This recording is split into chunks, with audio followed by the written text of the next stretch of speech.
the first question might be, why should you even bother improving yourself? And I think the answer to that is something like, so you don't suffer any more stupidly than you have to.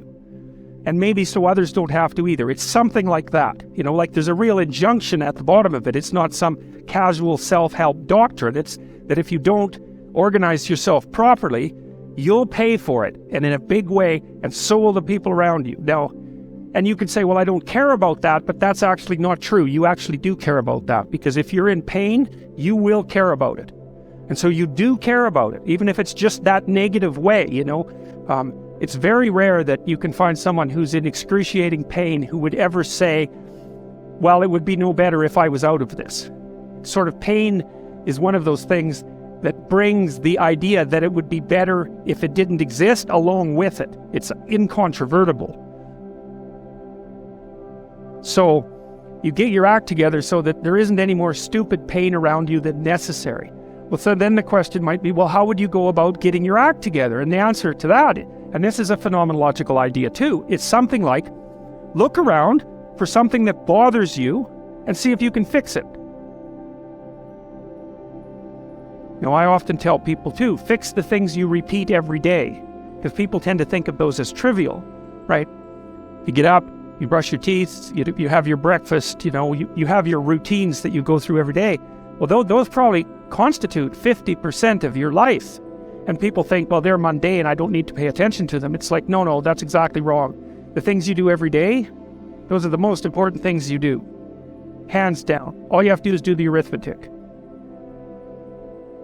Let's say you go into you can do this in a room. It's quite fun to do it just when you're sitting in a room, like a room, maybe your bedroom. You can sit there and just sort of meditate on it and think, okay, if I wanted to spend 10 minutes making this room better, what would I have to do? And you have to ask yourself that, right? It's not a command, it's like a genuine question. And things will pop out in the room that you like, there's a stack of papers over there that's kind of bugging you, and you know that maybe a little order there would be a good thing, and there's some rubbish behind your computer monitor that you haven't attended to for like 6 months, and the room would be slightly better if it was a little less dusty and the cables weren't all tangled up the same way. And like, if you allow yourself just to consider the expanse in which you exist at that moment, there'll be all sorts of things that'll pop out in it that you could just fix. And, I might say, well, if you were coming to see me for psychotherapy, the easiest thing for us to do first would just be to get you to organize your room. You think, well, is that psychotherapy? And the answer is, well, it depends on how you conceive the limits of your being. And I would say, start where you can start. If something announces itself to you, which is a strange way of thinking about it, as in need of repair, that you could repair, then, hey, fix it. You fix 100 things like that, your life will be a lot different. See, part of what artists do, for example, when Van Gogh paints a room and you look at it glowing, he's trying to show you what's beyond your perception of the room. And I mean this technically, like the way that your visual system is set up is that whenever memory and presumption can replace direct perception, it will, because it's simpler. So you literally see what you expect to see. And if what you see is dull and drab and boring and pointless and uninspiring, then that's you. It's not what's there. And what the artist does when he or she re-represents that mundane reality is to remind you of what's behind it, the potential that's there. And so what I'm suggesting to people is that they take the potential that's right in front of them. It's like, okay, and here's the rule. You're aiming up. There's something that you could change, that you wouldn't change. That might be a very small thing. Could, well, that's within the grasp of your power. Would is within the grasp of your will. To combine those two things might be a very small shift. You might only be willing to make a very tiny step forward. It's like, fine, good enough. Make a tiny step forward. And that makes you a slight bit stronger than you were before. And then the next step can be slightly larger. And it's the path of humility. If people look at their lives, it's a very interesting thing to do. I like the idea of the room, because you can do that at the drop of a hat. We go back to where you live and sit down and think, okay, I'm going to make this place better for half an hour. What should I do? You have to ask, and things will just pop up like mad. And it's partly because your mind is a very strange thing. As soon as you give it a name, a genuine aim, it'll reconfigure the world in keeping with that aim. That's actually how you see to begin with. And so if you set it a task, especially, you have to be genuine about it, which is why you have to bring your thoughts and emotions together, and then you have to get them in your body so you're acting consistently. You have to be genuine about the aim, but once you aim, the world will reconfigure itself around that aim, which is very strange. Be careful what you aim at, right? What you aim at determines the way the world manifests itself to you. And so if the world is manifesting itself in a very negative way, one thing to ask is, are you aiming at the right thing? Now, I'm not trying to reduce everybody's problems to an improper aim. People get cut off at the knees for all sorts of reasons. They get sick, they have accidents. There's a random element to being, that's for sure. And so you don't want to take anything, even that particular phrase, too far. You want to bind it with the fact that random things do happen to people, but it's still a great thing to ask. And so what that means is, you get up in the morning and you're excited about the day. You're ready to go. And so as far as I can tell, what you do is you specify your long-term ideal. Maybe you also specify a place you want to stay the hell away from so that you're terrified to fail as well as excited about succeeding, because that's also useful. You specify your goal. You do that in some sense as a unique individual. You want to specify goals that make you say, oh, if that could happen as a consequence of my efforts, it would clearly be worthwhile. Okay, well, this is what I'm aiming for. How does that instantiate itself day to day, week to week, month to month? And that's where something like a schedule can be unbelievably useful. Google Calendar. It's like, make a damn schedule and stick to it. Okay, so what's the rule with the schedule? It's not a bloody prison. That's the first thing that people do wrong. They say, well, I don't like to follow a schedule. It's like, well, what kind of schedule are you setting up? Well, I have to do this, then I have to do this, then I have to do this, and then I just go play video games, because who wants to do all these things that I have to do? It's like, wrong. Set the damn schedule up so that you have the day you want. That's the trick. It's like, okay, I've got tomorrow. If I was going to set it up so it was the best possible day I could have, practically speaking, what would it look like? Maybe 20% of your day has to be responsibility and obligation, or maybe it's more than that, depending on how far behind you are. But even that, you can ask yourself, okay, well, I've got these responsibilities. I have to schedule the damn things in. What's the right ratio of responsibility to reward? And you can ask yourself that, just like you'd negotiate with someone who is working for you. It's like, okay, you got to work tomorrow.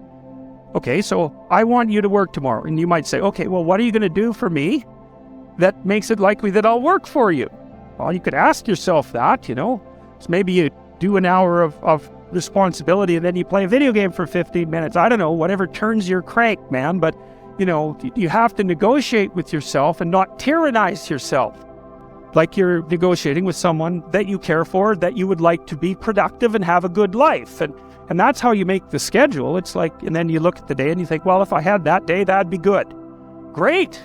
And you're useless and horrible, so you'll probably only hit it with about 70% accuracy, but that beats the hell out of 0, right? And if you hit it even with 50% accuracy, another rule is, well, aim for 51% the next week, or 50.5% for God's sake, or because you're going to hit that position where things start to loop back positively and spiral you upward. And so that's one way that you can work on your conscientiousness, is plan a life you'd like to have.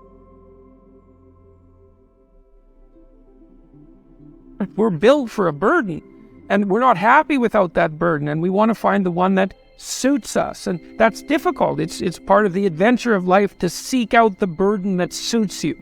But when you have that, then hopefully you're operating in harmony with the requirements of those around you. You make yourself a reasonably, morally respectable individual. And so now you're not blinded as much by your own proclivity for uselessness and malevolence. And then you can integrate all that. You can integrate all those rules. And that's the beginning of the development of character. And then you can then you can embody the union of the rules. It's something like that. Well, the mission is the improvement of your character, the constant improvement of your character. And I think a lot of that's done in dialogue with your conscience. It's like your conscience is always telling you. Socrates said this thousands of years ago. Your conscience is always telling you what you shouldn't be doing. And one of the things Socrates said was what discriminated him from the run-of-the-mill person, and why perhaps we still know of him so many thousands of years later, was that when his conscience told him not to do something, he didn't do it. He stopped saying the things that he shouldn't have been saying, and he stopped doing the things he shouldn't have been doing. And that's a start, That's a discipline, I would say. That's the ability to follow a certain kind of intrinsic discipline. And maybe that's merely the cessation of evil. That's not exactly the same as the pursuit of positive good. Let's say you haven't got there yet, but that's a start. You clear away the obstacles from your vision by ceasing to engage in those activities you know to be wrong. And then the world starts to lay itself out in more pristine form. And then maybe you can start to apprehend what would be positively good instead of merely not wrong. It's psychologically meaningful to pursue the highest of goals and the development of your character, but it's also the best possible thing that you can do practically here and now in the material world to make it less terrible than it might otherwise be. There are times in your life when you're not going to be happy, and then what are you going to do? Your goal is demolished. And there are going to be plenty of times in your life when you're not happy. There might be years. And so it's a shallow boat in a very rough ocean. And it's based upon a misconceptualization. Happiness is something that descends upon you. Everyone knows that. It comes upon you suddenly. And then you should be grateful for it, because there's plenty of suffering, and if you happen to be happy, well, wonderful. Enjoy it. Be grateful for it. And maybe try to meditate on the reasons that it manifested itself, right? Because it can come as a mystery, You don't necessarily know when you're going to be happy. Something surprising happens and delights you. And you can analyze that. You can think, well, I'm doing something right. I'm in the right place right now. I've done something right. Maybe I can hang on to that. Maybe I can learn from that. What you should be pursuing instead is, well, there's two things. You should be pursuing who you could be. That'd be the first thing. It's like, because you're not who you could be, and you know it.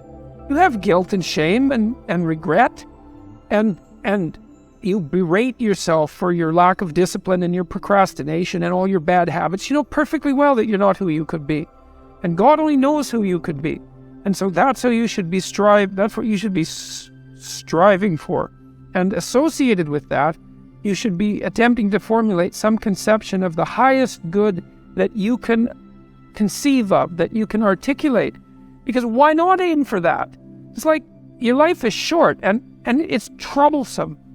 And perhaps you need to do something worthwhile with it. And if so, then you should do the most worthwhile thing. And you should figure out what that is for you. And part of that's definitely going to be to develop your character as much as possible, to dispense with those parts of you that are unworthy. And then maybe, if you're fortunate and you do that carefully, then happiness will descend upon you from time to time. And that's the best you've got. And then also perhaps during sorrowful times, or worse, evil times, the fact that you've strengthened your character and that you're aiming at the highest that you can conceptualize, that'll give you the moral fortitude to endure without becoming corrupted during those times, and to be someone who can be relied upon in a crisis. There's an aim. One of the things I've told my audience is, the young guys take to this a lot. I said, you should be the strongest person at your father's funeral, right? Well, that's something to aim for. It's a transition, a generational transition. And it means that, well, all the people around you are suffering because of their loss, they have someone to turn to who can illustrate by their behavior that the force of character is sufficient to move you beyond the catastrophe. And you need that. And that's a great thing to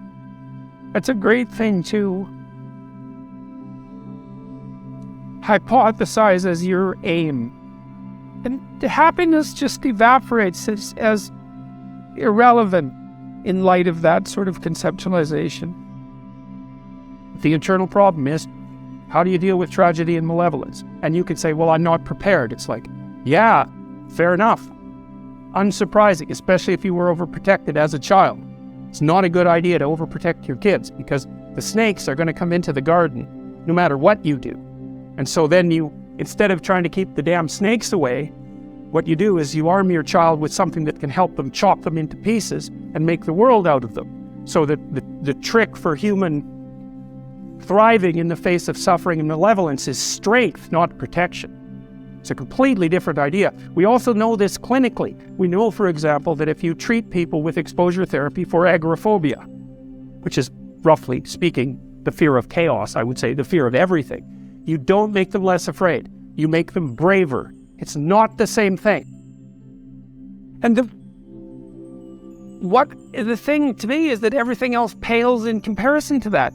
That's why it says in the New Testament that you should stack up riches in heaven. It's like there isn't anything better than that. You know, you're functioning well, your family's functioning well, you're contributing to your community.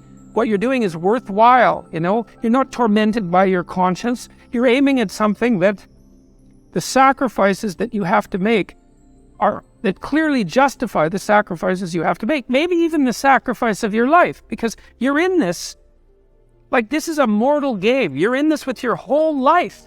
And you'd think that what that would mean, at least in part, is that you need to find a game to play that's of sufficient grandeur and nobility so that perhaps even the fact that mortality is built into the structure now becomes justifiable. I mean, it's a hell of an ambition, but it doesn't seem to me to be something that's impossible. I think you can live your life enough so that it justifies itself despite its limitation. That's the real question. Can you do that?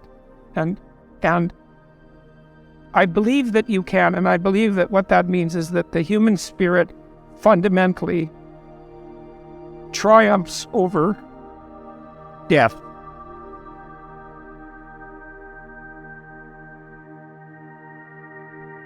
The world shifts itself around your aim, because you're a creature that has an aim. You have to have an aim in order to do something. You're an aiming creature. You look at a point and you move towards it. It's built right into you. And so you have an aim. Well, let's say your aim is the highest possible aim.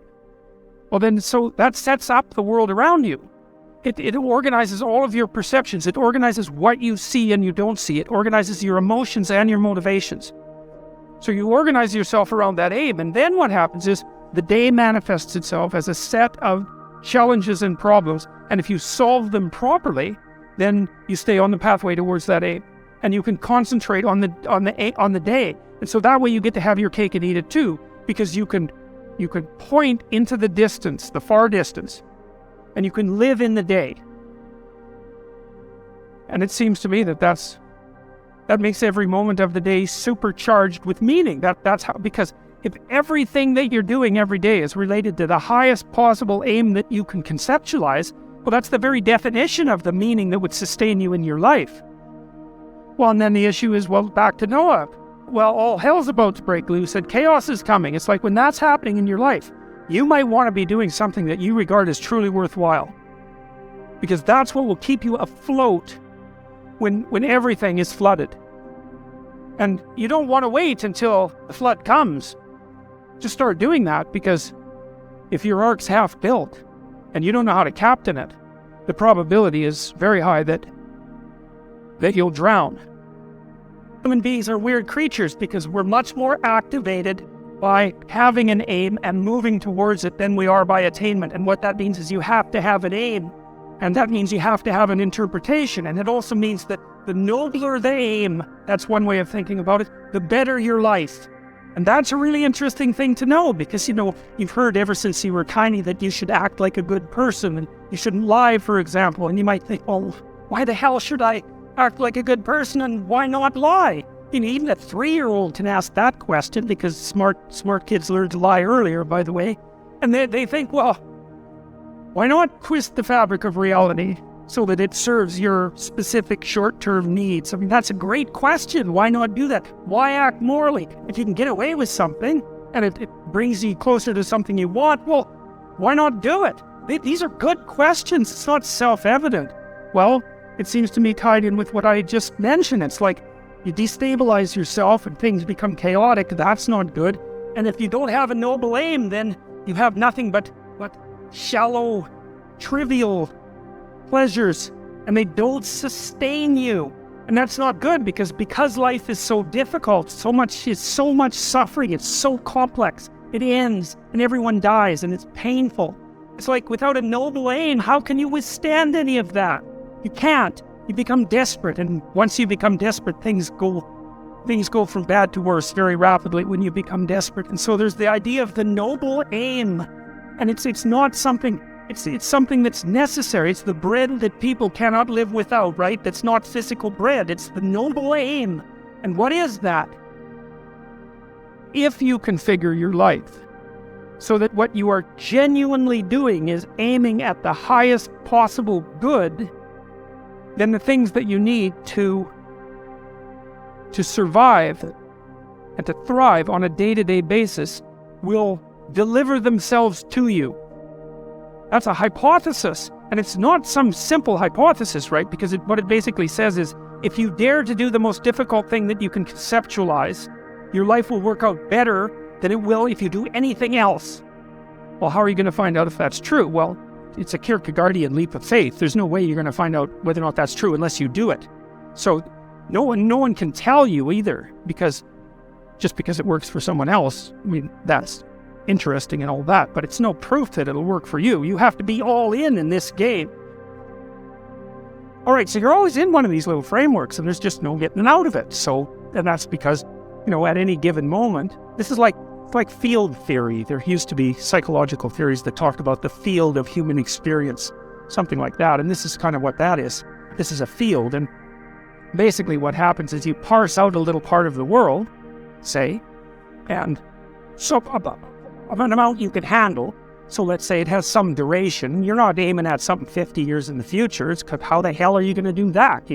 There's too many variables, So you're aiming at some handleable amount of time, and you posit a goal in there, and you plot your route, and then that tells you what's up and tells you what's down, because up moves you towards the goal and down moves you away from the goal, and that sets up your motivation framework so that you have something worth attaining.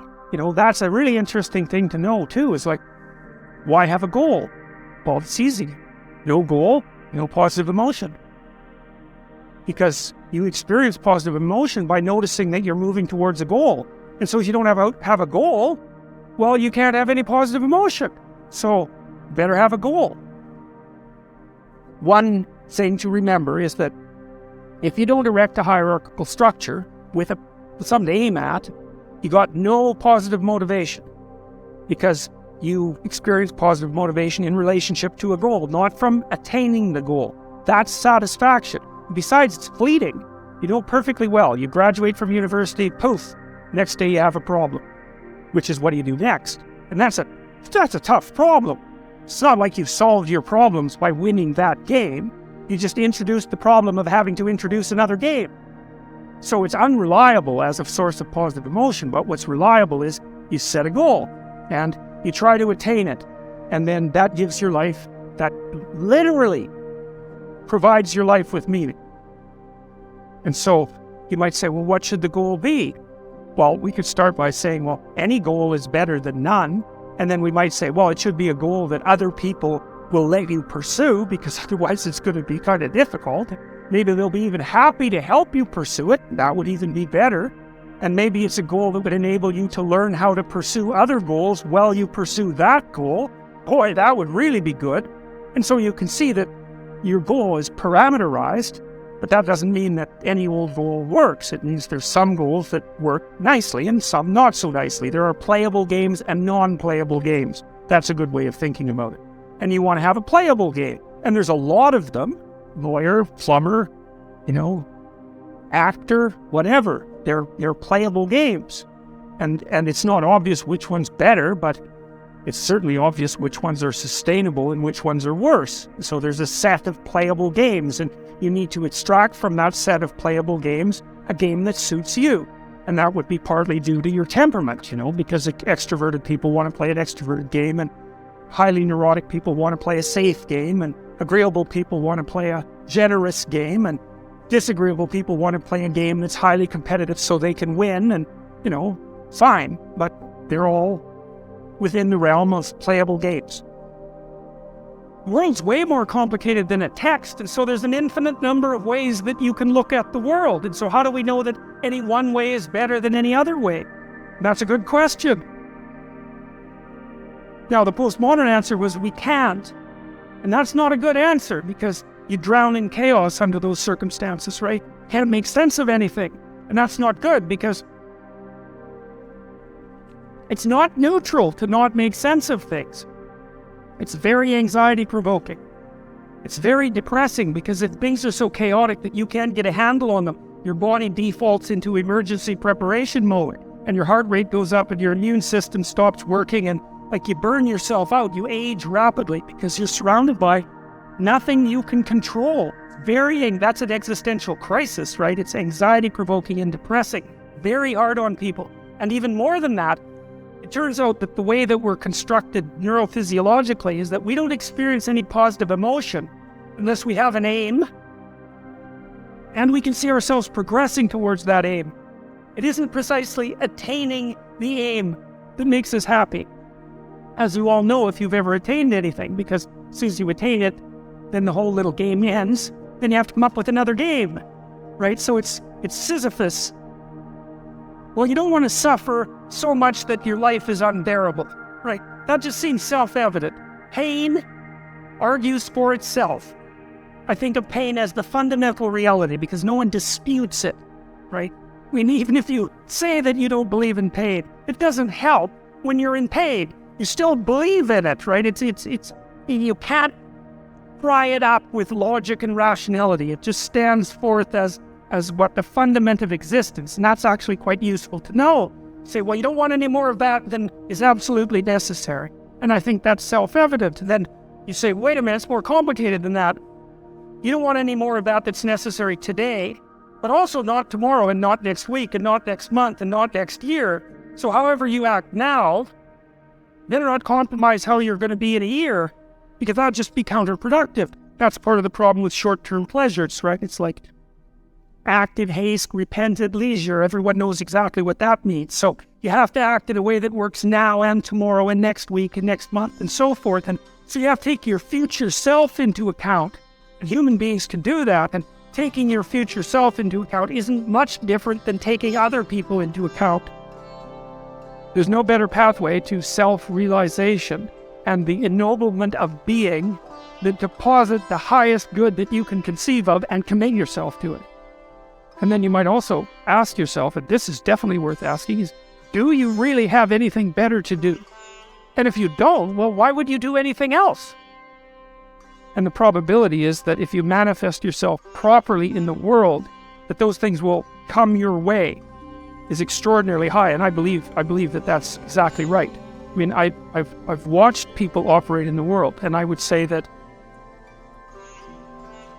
there is no more effective way of operating in the world than to conceptualize the highest good that you can and then strive to attain it. There's no more practical pathway to the kind of success that you could have if you actually knew what success was.